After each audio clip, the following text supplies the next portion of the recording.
5, 4, 3, 2, 1.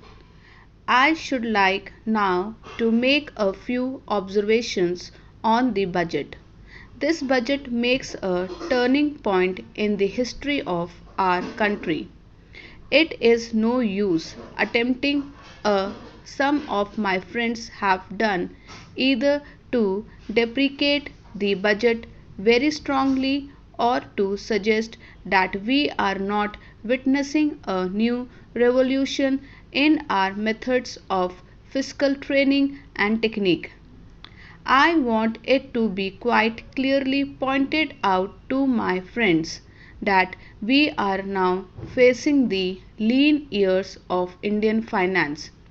Hitherto, we had revenue surpluses which were a form of public saving and which were meant to be utilized for capital development. Hereafter, this form of revenue surplus would not be available. We have therefore to find out ways and means of implementing our great program of national reconstruction at minimum cost.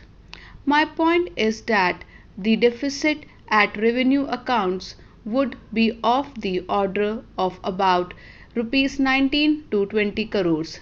Here, let me point out that I do not agree with those of my friends in the finance department who have attempted to suggest that rupees 9 or 18 crores which were obtained from Pakistan should be put to the revenue side of the budget. They are to be put on the capital side. But that does not seriously alter the trend of my argument. What I am suggesting is that we would have to be prepared for a deficit of a much higher order even on the revenue side. That itself should make us realize that there are very many problems which we have to face and that we have to undertake ways and means of increasing the resources of our country so that it might be possible for us to have a greater amount of surplus or a greater amount of public saving for the purpose of financing capital development. The finance minister, in the course of his speech, Mr. Deputy Minister pointed out that the deficits during the past 2 years were of the order of rupees 83 crores. I venture humbly to disagree with him because I feel that when we are talking of deficits, we must take into account the overall deficit incurred by the central government and that would be of the order of rupees 200 crores. During the years of relatively light expenditure, we had a shortfall of about rupees 200 crores.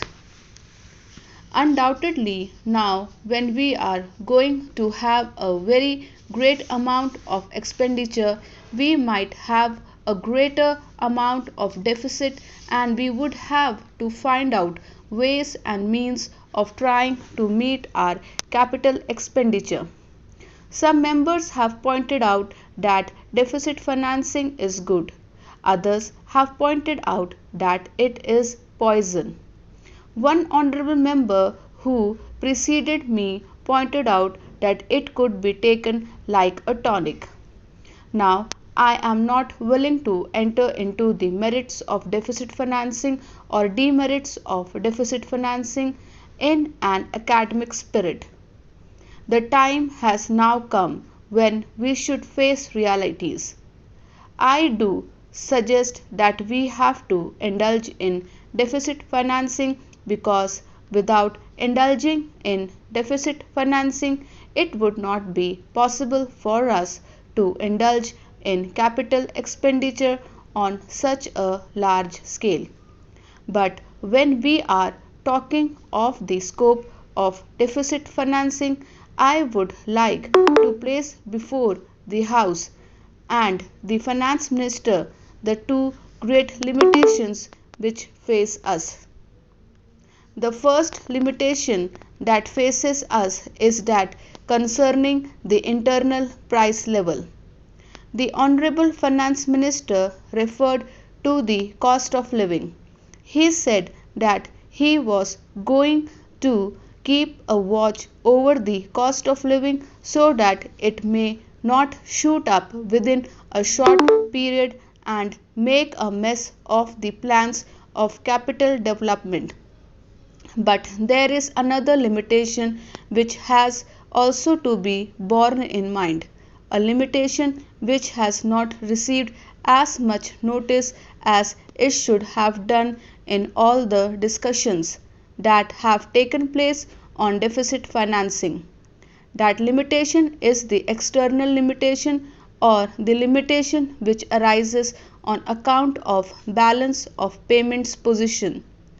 I think this is as important, Mr. Deputy Speaker, as internal price level, and I should like to elaborate that particular point a bit more because I feel that a time will shortly arrive when we might have either to reconsider our policy or might even have to leave the sterling club of which we are a member. The second serious limitation is as serious as the first. What would be the consequences of deficit financing on our balance of payments? The Finance Minister in his budget speech points out that so far as the balance of payments position is concerned, they have now, whether it is by accident or design, a favorable balance, and they have contributed about rupees 63 crores to the dollar pool during the past 6 months. But the moment we indulge in deficit financing, we have to be prepared for worsening of our balance of payments.